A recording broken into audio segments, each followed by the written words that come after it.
Welcome back, guys, to Pirate Talk Radio. Thank you very much again for everyone who tunes in each and every week. I love watching those podcast milestones tick up, and I appreciate those also tuning in on the YouTube. I think we're at 81 subscribers. At 100, we get that wonderful URL, so we can actually have Pirate Talk Radio on YouTube, and it's not just some nasty blurbage of text and that fun stuff. So if you enjoy Pirate Talk Radio, maybe you're listening to it on Spotify or Apple or any of your podcasting apps, go over to the YouTube, find Pirate Talk Radio on the YouTube. The link is in the show notes of the podcasting apps, and hit a subscribe on there. Get us to 100 so we can then name that URL. If you are a fan on the YouTube, please do share this in all your community Discords, Twitter, share it, like whatever you can do. Let's get over 100 so we can get that URL. Before we get too into this, I know a lot of people have been waiting to hear my take on Season 8. Last week, we looked at the trailer for Season 8. And I kind of broke down what I thought Season 8 was going to be. I did finally get a chance on my Saturday stream with Captain Logan last week to have my first experience playing Season 8. Had a lot of fun, a lot of frustration as well, but had a lot of fun. And took down some notes as far as my overall feelings. So we'll get into that today now that I've played it, and do that. We've got some news as well. The next adventure trailer is coming up very, very soon. And then also we've got some Twitch drops going on. So lots going on. And I also have a real life story for you, which we will get to quick. I know a lot of people who are listening to this are like, oh, this is Pirate Talk Radio. We don't want to hear about your life story. Look, this is a hilarious thing. It's a short story, and I will tell you that after we thank the wonderful, the glorious, the notorious patrons that financially contribute each and every month to my content, specifically Pirate Talk Radio. So thank you very much to Blade X Life, Jack Bull, Skamelt 666. He's still trying to get that 7, but he hasn't quite got there yet. Lane and Regis Stella, thank you very much for your continued support of my content. And if you would like to get exclusive unlocks, swag, t-shirt, stickers, holiday cards, the holidays are coming up, so if you want a holiday card from me, you better get on one of those tiers soon, because I know I've got 2 to send out, and I've ordered them, so if you don't get into the patron soon, you're not getting your holiday card this year. Sorry. They're really cool. I think the folks that are getting holiday cards this year from their patron tier are going to enjoy them immensely. I took a long time to find them, and I think they're really cool. So if you want to check out the Patreon, you can go over to patreon.com/DavrimTV. You get this episode, every Pirate Talk episode, early before the general release. And there's also some other content that I'm going to be able to get uploaded of some gameplay of things that I do off stream. I play a lot of Destiny and Sea of Thieves, obviously, on stream, but there's other games that I do have time to play off stream a little bit with some friends. So I plan on uploading some of those gameplay times, because they're always hilarious, to the Patreon for an exclusive perk for anyone tuned in. So make sure you check out the Patreon.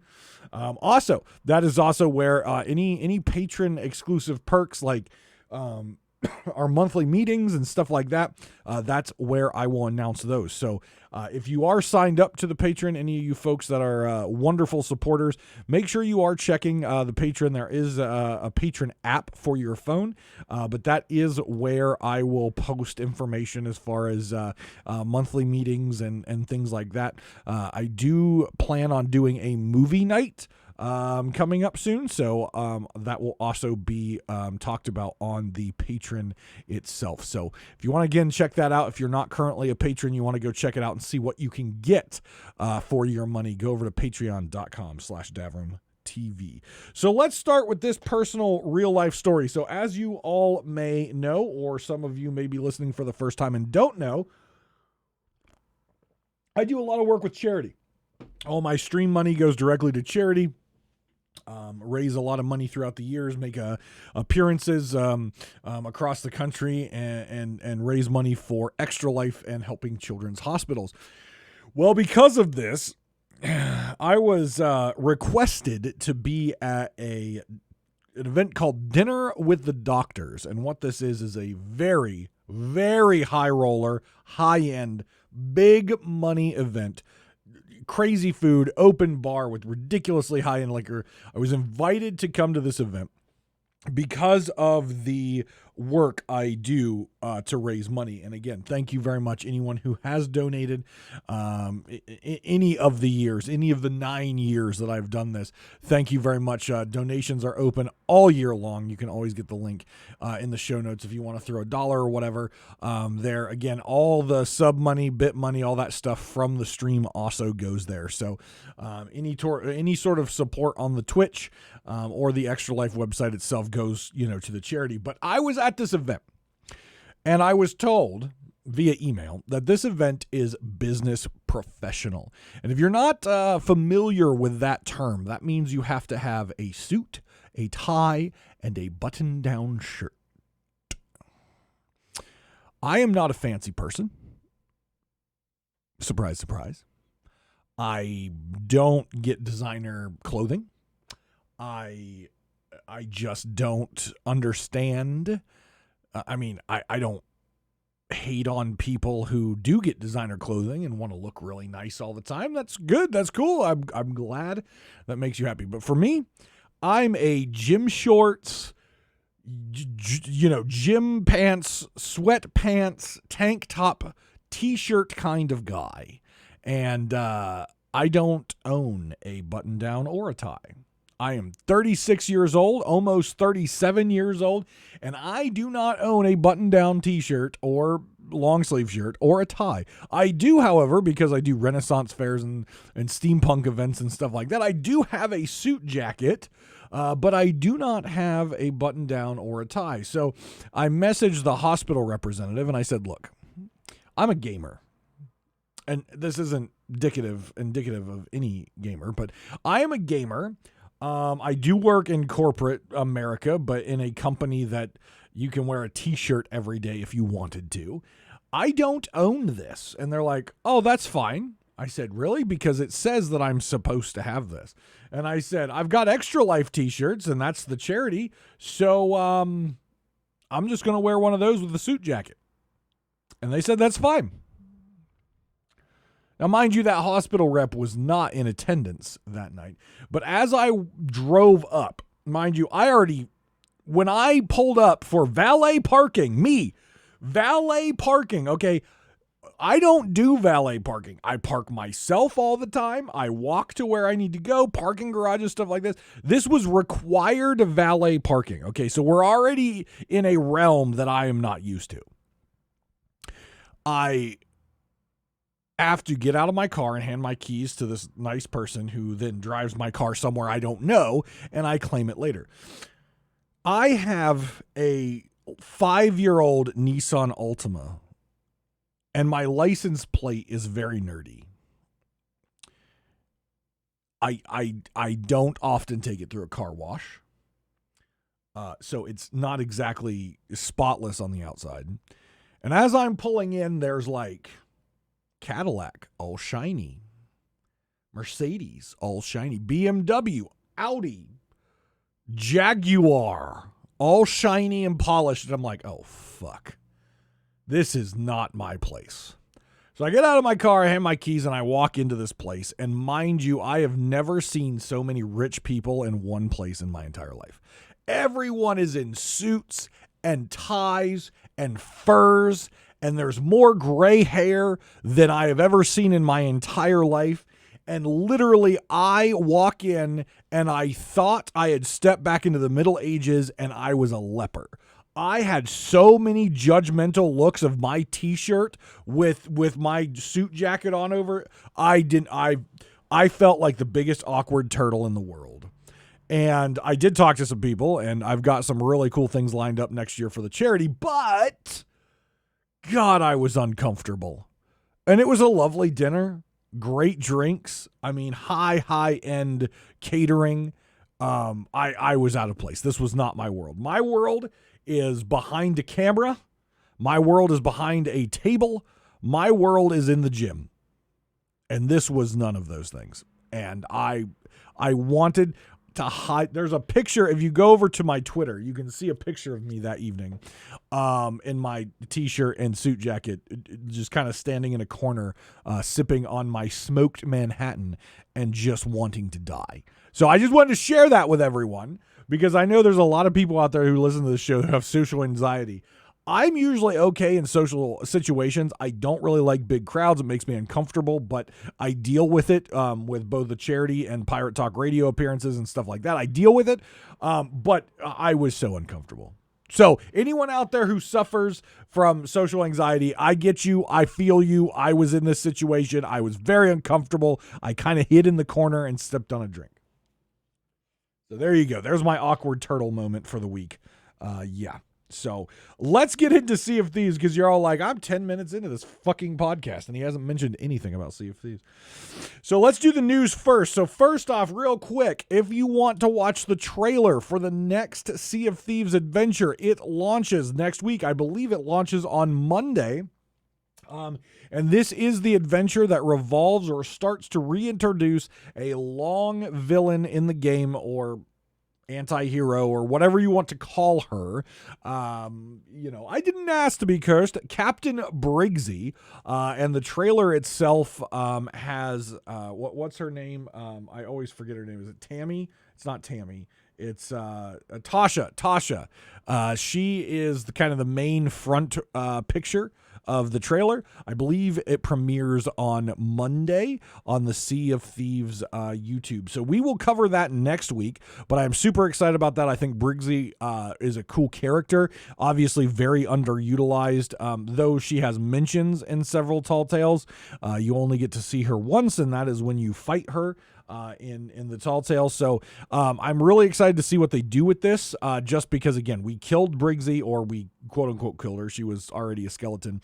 Removed her head, in which the green smoke, creepy juices were sucked out of it by the Order of Souls, and gave us more hints about how to get to the shores of gold in the original 9 Tall Tales. So excited to see what they do with Tasha. Excited to see what they do with Briggsy. Again, if you haven't done the Tall Tales, I strongly suggest it. But at the end of the Tall Tale, when you retrieve Briggsy's crown and you give it to Tasha, she's all very emotional because Briggsy was her friend.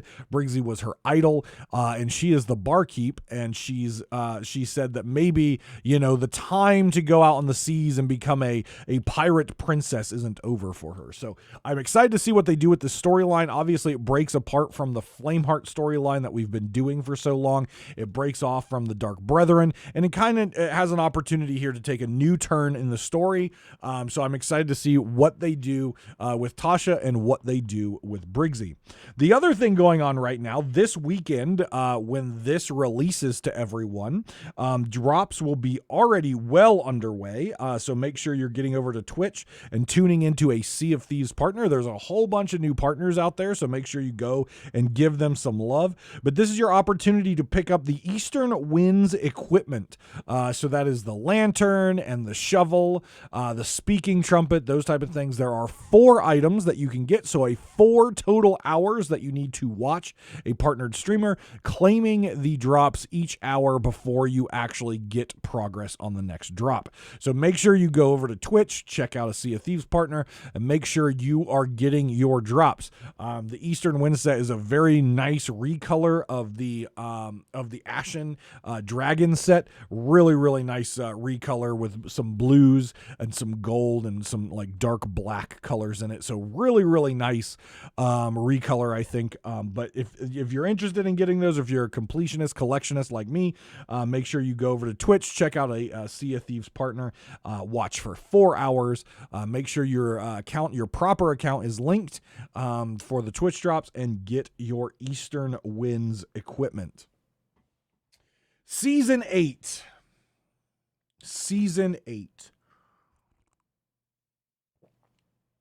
Last week I said Season 8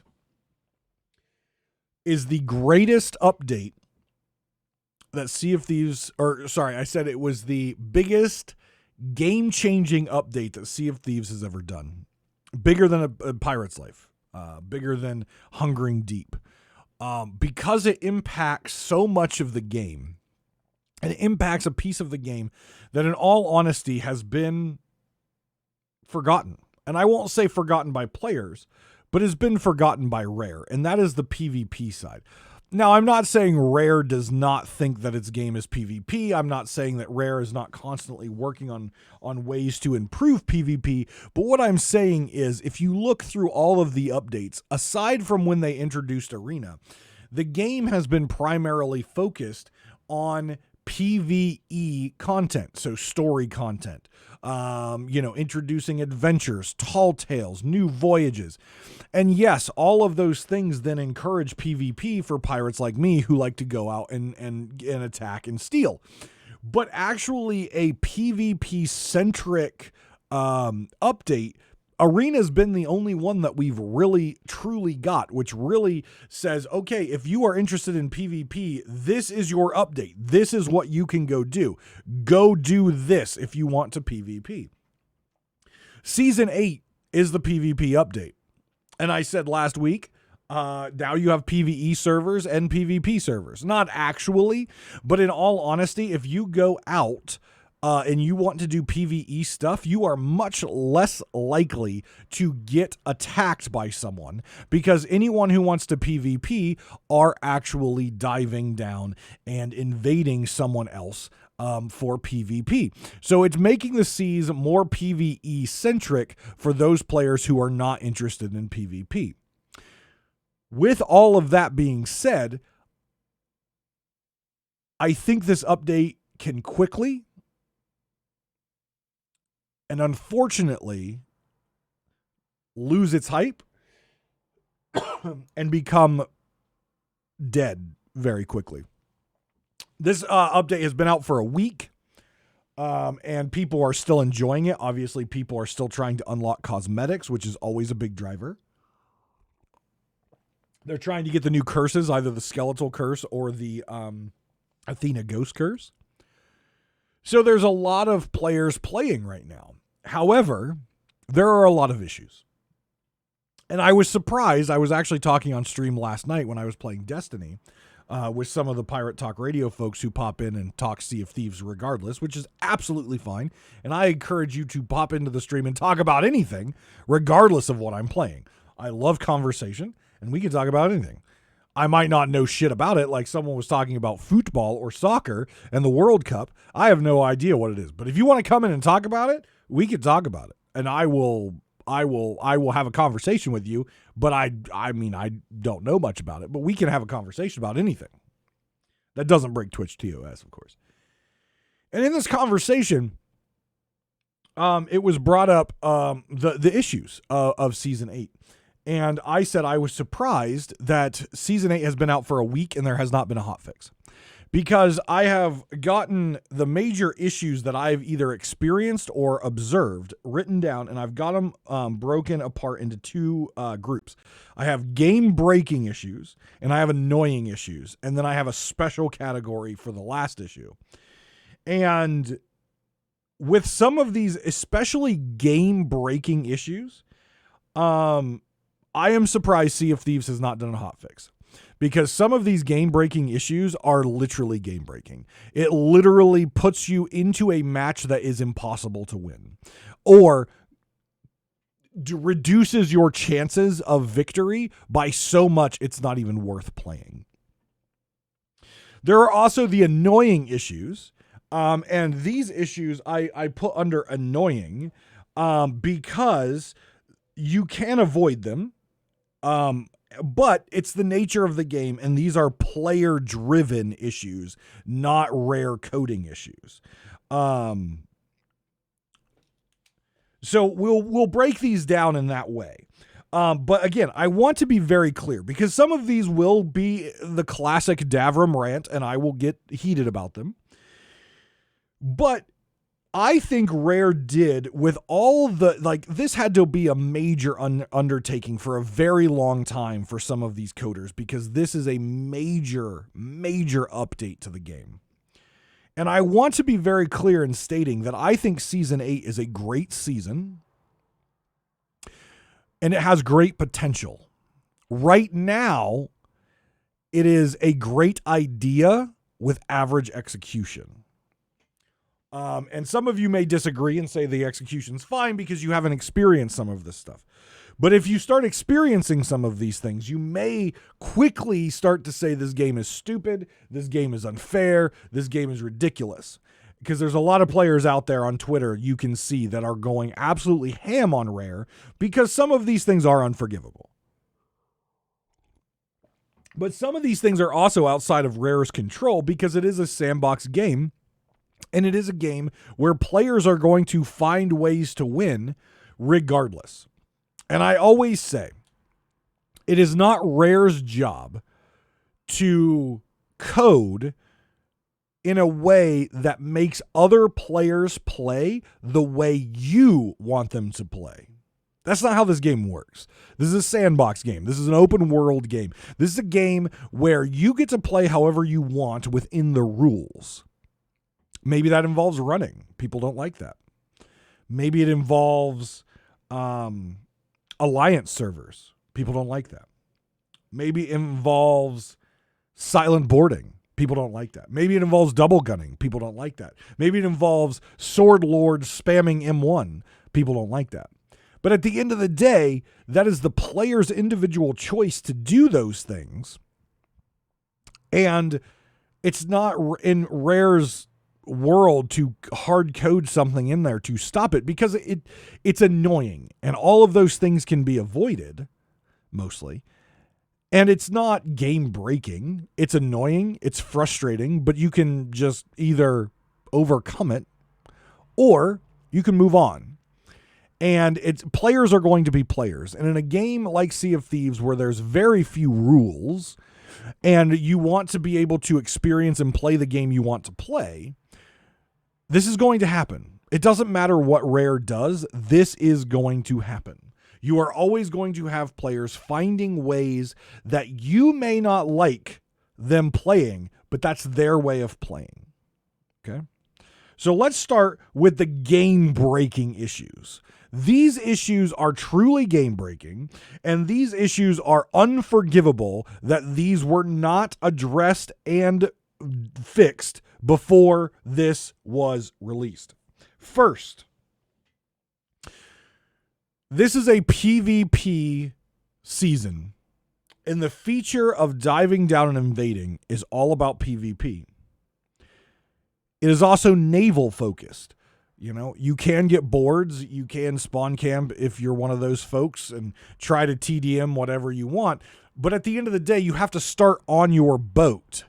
And if you want to beat the other crew without them scuttling, you have to put some cannon shots in them, or you're going to have to do fire bombs or whatever. You're going to have to do damage to their boat, and the easiest way to do that is naval. However, there's one really key and important piece of the ship that is required in order to do naval, and that is the cannons. And with this update, there are times randomly and who knows how that cannons disappear. Like you come out of the waves like this humpback whale in this epic moment with an outstanding soundtrack, and your ship goes boosh into the water, and you look and you have no cannons. How in the royal fuck are you supposed to do any sort of naval combat if you have no cannons? They're not there. There's nothing there to interact with. There's nothing there to aim. They are not there. They are gone. Does this happen all the time? No. Does this happen the majority of the time? No. But is it happening? Yes, it is happening. I've witnessed it many, many times, both on YouTube and on live streams. I have witnessed it. And there's really nothing you can do. All that you can do is turtle down, repair your ship, hoping they will miss some shots. You get over there, do firebomb spamming. And if it's something like a brig, it's going to take forever to sink with firebombs. If it's a galleon, it's going to take way longer to sink. And if it's a sloop, it's still going to take a long time. The fact that Rare allowed this particular update to get out into the wild for players to play, and cannons are disappearing on the invasion spawn is an absolutely unforgivable game-breaking bug that is absolutely ridiculous. There is no way, if Rare put enough quality testing into this update that they should have done because of how big it is. They should put large quality testing into everything. But there is no way they did not receive this feedback. There is no way they didn't see it themselves if they put enough time into testing this, that they saw a ship spawn with no cannons. There's no way they didn't catch this. Like they have to be blind. They have to be the worst testers in the world if they did not run enough matches to not see this at least once. And seeing it once should have been enough of a red flag. It's like, we need to look into this because that cannot happen. That cannot happen. That is game breaking, because literally it basically says whoever spawns with no cannons is not going to win. It's a guaranteed loss. And when this particular feature literally tracks your win streak, an automatic loss is unacceptable. If you get outplayed by someone, that is one thing. But if it's an automatic loss because of the game, that's a problem. Number 2, supplies disappearing when you come out of the undersea. I have seen this happen both on live streams, live, and with myself. I've noticed it mostly, and really I think exclusively, with curse cannonballs. And I know they made some changes with the drop rate of curse cannonballs. But what happens is, if your curse cannonballs are in your inventory when you do the tunnel, there is a chance that they will no longer be in your inventory when you emerge. So most players are putting their curse cannonballs in the barrels and then grabbing them once they emerge because they're disappearing. This is a problem. This is a problem. With a system of gameplay where supplies are critical to win. Are curse cannonballs critical for winning? No, but they help a lot. But if you've taken the time to supply your ship up and you have curse cannonballs, having them disappear is absolutely unacceptable. And I will say the same thing I did with no cannons. There is no way that if Rare did enough and proper quality testing on this, they did not notice it at least once. And this is a type of bug where if you notice it once, that is a fucking red flag. That is a massive red flag. It is game breaking that your supplies that you've worked and spent your time to get in order to give you an edge in a battle just disappear. I'm not saying that's an instant loss, but it is something that you were planning on having, and you have a battle plan around having those particular items and they are gone. That is game breaking, and that is a problem. Again, not an instant loss like the cannons, but it is a huge problem. And there's no way, again, that if Rare did the proper amount of QA testing and their insiders provide feedback all the time, you cannot tell me that this was not reported at least once during this time. And if it's reported at least once, Rare should be like, okay, red flag, we need to figure out what is causing this and we need to resolve it. Number 3, invulnerability. Invulnerability. All of these don't happen all the time. These are not things that are just popping up. These are not things which are just like happening, right? These are things of which happen randomly, happen for no reason. But this invulnerability piece appears to be player triggered. So the player does something either through using the curse or the cosmetics, or does some sort of up, down, left, right, A, B, select, start cheat code, but I don't know what it is. But the player becomes invulnerable. And when I say invulnerable, you can't kill them, but they also can't kill you, but they can interact with your ship. So that means you can't blunder them off or kill them as they climb the ladder. Has no effect on them. And so they can get on your ship and they can drop your anchor. And then when you try to raise the anchor, they can just sit there and hold it. And you can't blunder them off the anchor because that doesn't work. Weapons don't work on them. None of that works on them. They are completely invulnerable and they can basically just sabotage you. They can eat your food. They can mess with your cannons. They can, like I said, drop your anchor and hold it. They can raise your sails and hold them. They can do any sort of sabotage on your boat, and you cannot kill them, and they cannot kill you.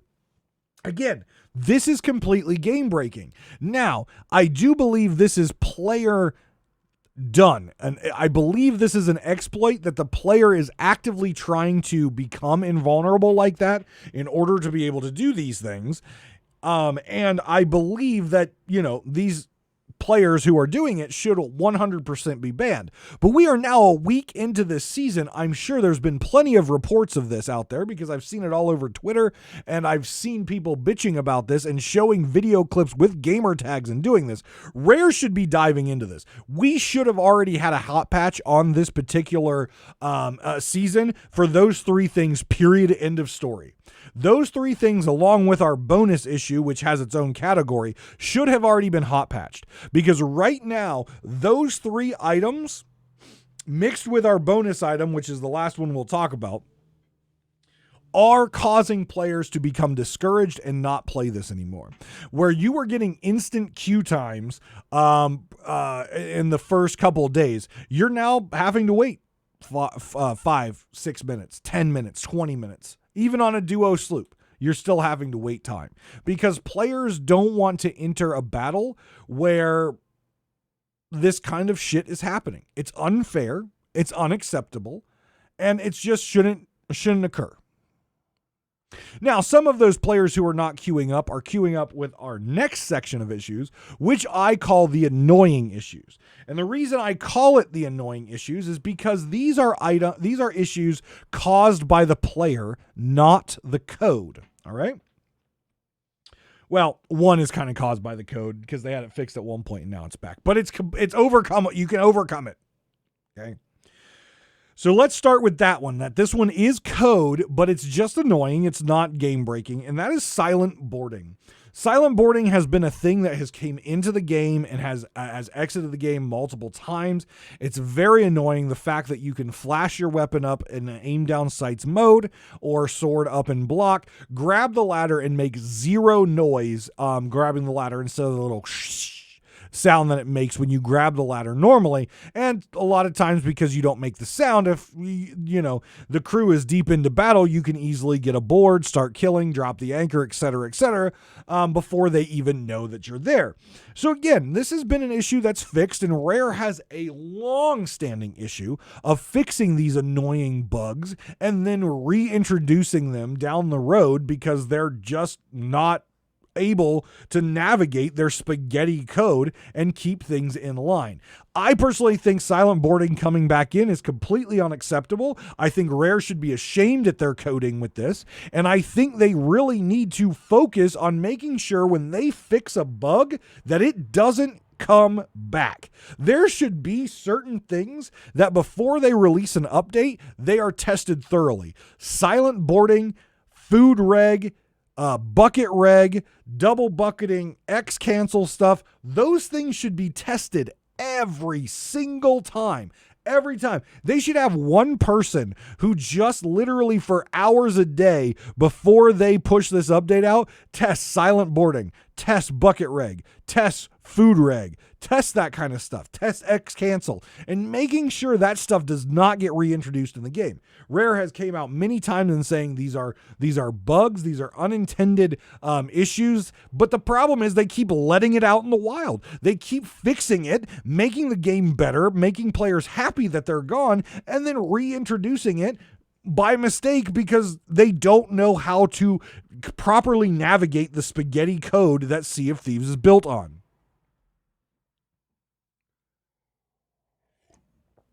Next, I told you.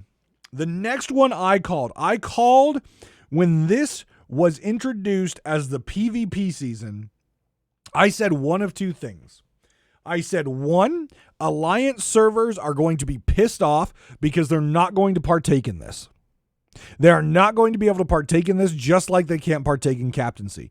That annoyed them then, and this annoys them now. I have gotten multiple screenshots from people who are fans of this show, who are on Alliance server Discords, and sent me multiple pictures of the rules for the Alliance servers, which basically say if you touch, after extensive testing, we have determined that the new PvP hourglass system is not a function that we will accept or use inside of our Alliance server because it will break up our Alliance if a boat loses, and we will lose our fleet. And thus, if anyone touches the hourglass, you will be banned from the server. What I said was, if the Alliance servers were smart, they would get a server full of galleons with one sloop, or they would get one sloop, one brig, and the rest galleons, and they would find a spot on the map, and they would spread out, and they would become defenders, and they would sit there. And then when someone invades, they would all attack them. I said this when this was announced, when this was said on the podcast with Mike Chapman, that season 8 was the season of PvP, and then we saw the hourglass feature. I said that Alliance servers would utilize this to gain advantage and in order to grind up the allegiance ranks. I said it. I called it. People told me I was crazy. People told me that wasn't going to happen. People told me that was crazy. Bullshit, because it is happening. There are plenty of videos out there, plenty of complaints out there where Alliance servers are doing just that. From anything from having a fleet of ships staring down your invasion to everyone on the server on a single boat, which is inside the circle with the other boats, and they're just all on one boat, so literally everyone could repair, like if they're on a sloop and you had like 10 people on a sloop, everyone picks a hole and you just stand there. There's a person on each cannon, there's a person on the mat, there's a person everywhere, and you could just overwhelm someone, right? It is happening. This, I think, Rare could take action on and do some code with. Some of my suggestions for fixing this is, one, they add the same style of feature in this as they have for an invader, where you will not get invaded if you have a ship within 2.5 blocks of you. Which means the Alliance server ships would then have to spread apart 2.5 blocks in all directions. Does that mean they couldn't come in and interfere with the invasion? Absolutely they could. However, in a further distance away, they would have to come in. The other thing they could do is up that distance to 3, 4, 5 squares away, you won't get invaded. So basically, if the ship is within an island range, you won't get invaded. They could do that, and I'm sure there's some tough coding that would involve. But ultimately, if you emerge and you're on a sloop and you emerge and you see your sloop, but then you see 4 galleons behind it, you know the writing is on the wall for you, and it's probably going to be an instant loss unless somehow you manage to sink that one ship, but the other galleons are still going to probably bear down on you and kill you. I know it's shitty, and this gives more ammo to the folks that are anti-Alliance server like myself, that these Alliance servers, Rare really needs to find a hard-coded way to stop Alliance servers in their tracks. Hell, there are several Alliance servers out there that, again, I've gotten DM pictures from people that are in these servers, that they are making money. They are making money off of Sea of Thieves by offering Patreon subscriptions to people, which allow them to jump the line, which allow them to get on boats sooner. They are making money off of Rare's game by basically charging people to play. The fact that Rare has not taken any sort of legal attack on some of these servers is laughable to me, because if I was Rare, I would be like, look, this is our game and you are profiting on our game, and that is wrong and illegal, and we will take legal action against you. But at the end of the day, they've had 2 seasons which have hurt Alliance servers, both through captaincy of when the captain logs off, the boat is no longer a captain boat. And now with this, with the invasion and defense, has definitely put fear in the Alliance servers to not take part in the Hourglass in hopes, or in the risk of losing their PvE fleet.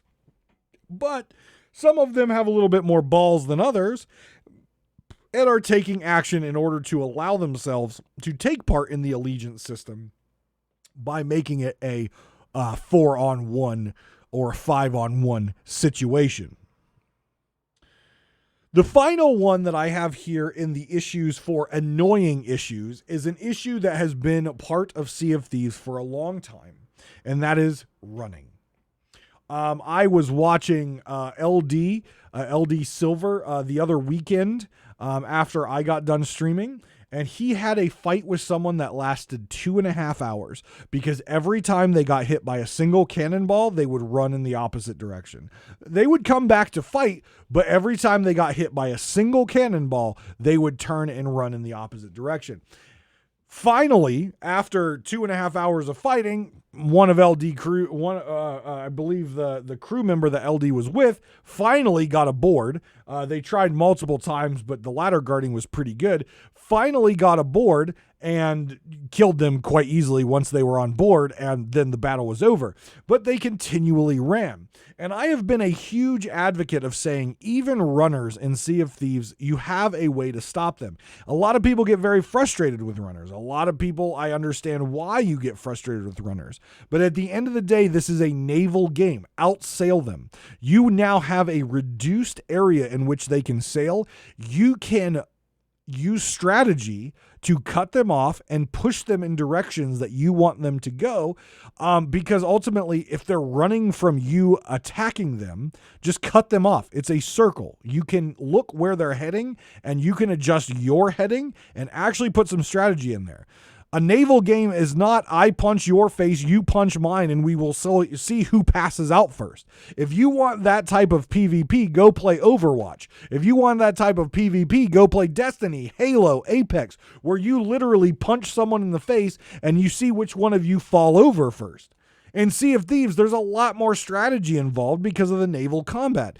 Outsail them. Position your boat so you can force them into poor choices. If they are runners, I promise you, they are going to make a mistake, and you, as the non-runner and the person who believes in strategy, need to be able to capitalize on every single mistake that they make.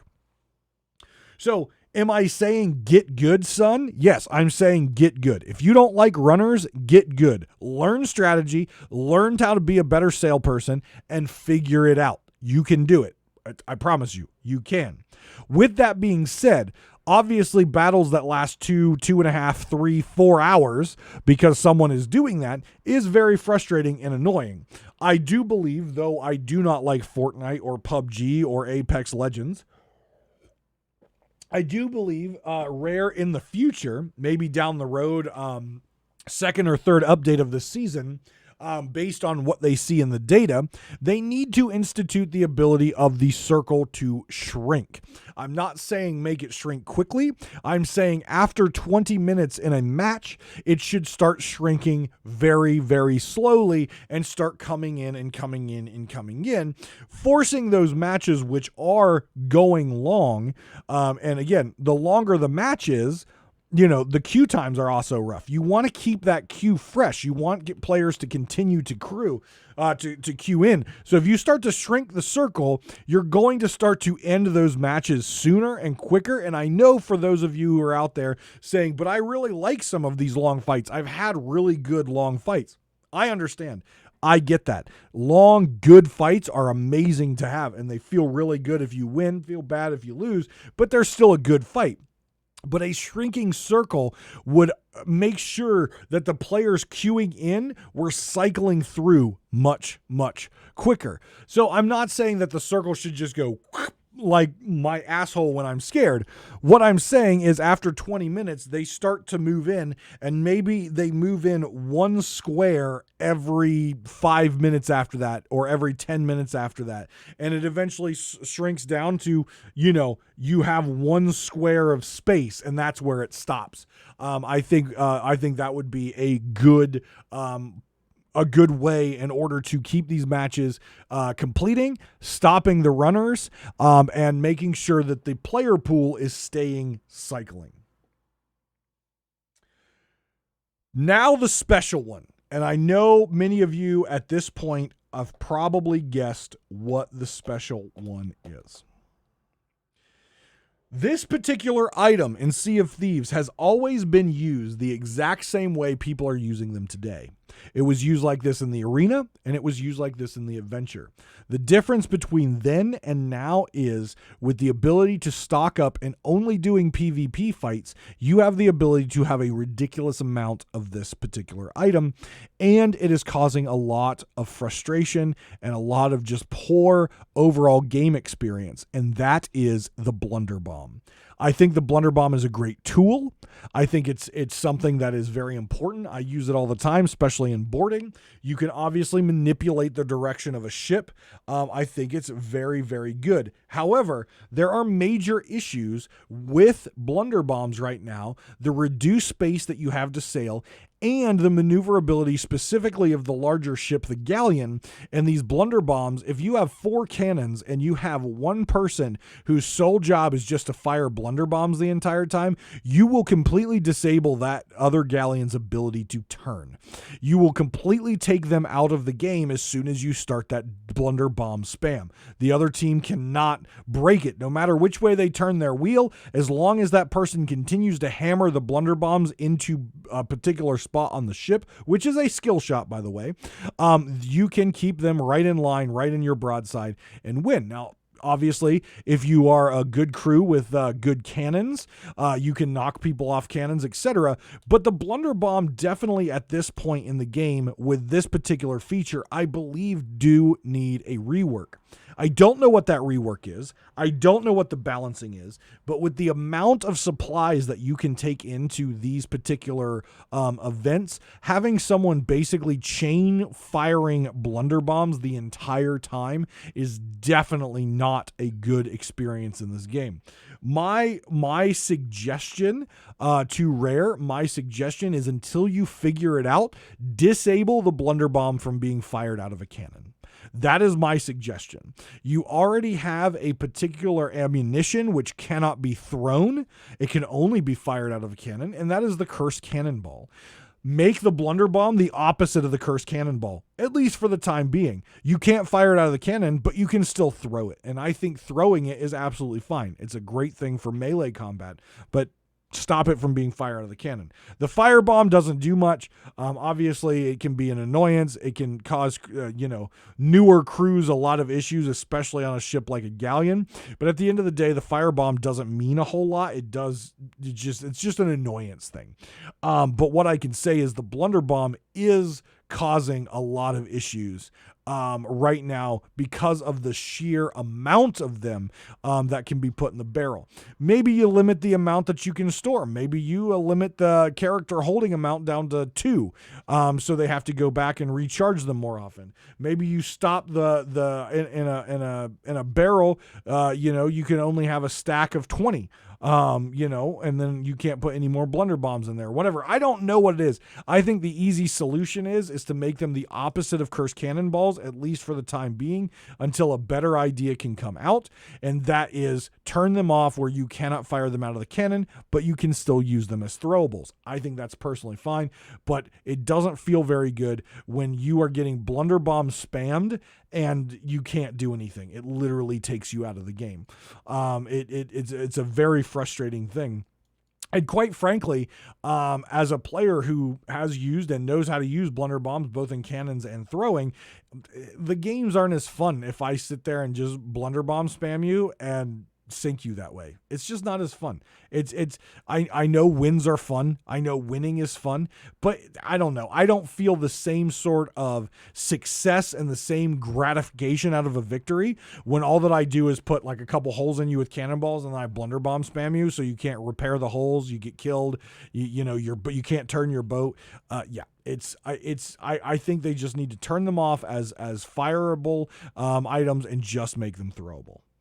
So that is my list of major issues, from game breaking to player caused annoyances to, of course, the elephant in the room, which is the Blunder Bomb right now.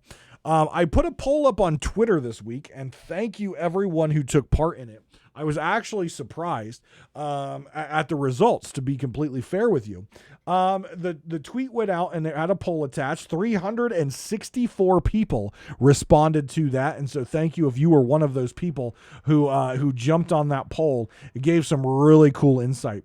So I said, in my experience with Sea of Thieves Season 8, the Galleon is the worst experience. Most of the time, it has the most time to stock up, and there's blunderbomb hell in those matches. The Bray has been my best experience so far. It's very quick to stock up, and it has high maneuverability, even when you're getting hit with blunders. So the question for the poll was, which ship has the best player experience for you? The number one, let's go top to bottom because that's more fun. With 11.3% of the vote, the Galley. With 18.4% of the vote, the Brig. So those were the two lowest, was the multiple cruise ship with the Galley and the Brig. The Brig, honestly, 7% higher than the Galley doesn't surprise me. I think the Brig is a very fun ship to do. Next up, with a huge margin, is 31% said the Solo Sloop. I've seen some pretty epic battles on Solo Sloop. I am 0-1 with Solo Sloop, by the way. I am way out of practice with Solo Sloop. Found that out the hard way. I am 0-1 as a Solo Slooper, but 31% of you say that the Solo Sloop is the best experience. And with almost 40% at 39.3%, the Duo Sloop is the best experience that the community is experiencing right now with Season 8. And with what I've seen on stream and my experience with playing, that actually surprised me. I thought the Brig would probably be closer to the Duo Sloop. I thought the Solo Slooper would be a little bit lower. I thought it would be like Brig, Duo Sloop kind of really close for 1-2. Then I thought Solo Sloop would be close behind and Galley would be in the toilet. But really, Galley is still in the toilet. But Brig's not too far behind, and the Duo Sloop with 40% of the vote. People are really loving that Duo Sloop. So thank you again for anyone who took part in that poll. I really appreciate that. Some really good feedback and something that I honestly did not expect that outcome. And I haven't tried Duo Sloop yet. Hopefully I'll be able to do that over the next couple weeks and really see why you guys are saying it's so much fun. I will say I've seen some streams do Duo Sloop, and it does look a lot of fun. The last piece that I want to cover quickly is the MMR system, or the matchmaking system that's based on skill. Let's put this to bed real quick. Okay, let's put this to bed real quick. Sea of Thieves has never had a competitive matchmaking system. They didn't have it with the arena. They obviously have never had it with the adventure mode. This is something new for them. And because Sea of Thieves does not like to be transparent in what they do, they have not released how that is calculated. But at the end of the day, my guess is it probably has to do with your win-loss record. But if you are a player out there that keeps getting trashed on and trashed on and trashed on, and you're not that good, eventually, more and more losses, you still get allegiance with losses, but eventually you're going to be paired with people who are more likely your right around your skill level. I would say if I was part of the team analyzing this MMR system with Rare, I would want to see 50%. That is where, and some of you may not like that answer because, again, you want to win all the time, right? You want to win and get your streak up. You want to win and get your hourglass thing up. But at the end of the day, a good MMR system means you're going to go against crews of equal skill. So you should lose every one that you win. You should have a 50% win rate if you are in your appropriate category. Now, what I will also say is, if Rare does not give this update tender love and care, this is going to be a problem, because it doesn't matter what the MMR is. If the system cannot find someone equivalent to you in skill, it's not going to sit there and make you wait forever. It is going to take someone who is the next highest on skill and match you with them, which means you'll probably destroy them. Because the difference between the average Sea of Thieves player, a decent Sea of Thieves player, is huge. The difference between the decent Sea of Thieves player and like NAL, Sea of Champions, godlike people is pretty high. So the difference between those folks and the average player is stupid high, right? So if people are getting frustrated with this update, and you can already see it, hell, some of Sea of Thieves' top PvP streamers are choosing to not use this system because of the game-breaking bugs and because of the issues with blunder bombs. They're just going back to the old school way of just server hopping, finding forts to tuck on, and things like that because the game experience is shit. And when they're trying to make content, they don't want a shit game experience. They don't want to come out and automatically take a loss because they don't have cannons. They don't want to come out and have a crew just sit there and blunder bomb them to death. It's just not a fun play experience. And like I said, this update has the potential to be the greatest update Sea of Thieves have ever done. But the fact that it's now been an entire week with major game-breaking issues and other issues and a major arsenal piece in the blunder bomb not being looked at, no hot patches in a week, tells me that Sea of Thieves was not prepared for this update. They were not prepared for the issues of this update, and they are either scrambling or they have no idea how to balance and fix what is currently going on. And what's going to happen if that tender love and care doesn't get put in there? If we're not going to see consistent balancing and hot fixes to fix these major game-breaking issues, people are going to stop queuing. And once queue times, people are already frustrated with 5-minute queue times. If queue times on average start to get up to the 10, 15, 20 minute, people are just not going to queue. And then this new system, which is a great system for this game, is going to die like the arena. I hate to say it. I hate to say it that way. I hate to be the one who says that this system could 100% just disappear. Well, it's going to be there, but not be used. It's definitely a reality that we have to be looking at, even just now, a week into it, because it's just got some big broken things in it. Is it a lot of fun? Absolutely. Absolutely. The cosmetics you get are cool. The experience is cool. I love the diving and popping up. I love being able to log in and be like, I just want a PvP. I love that.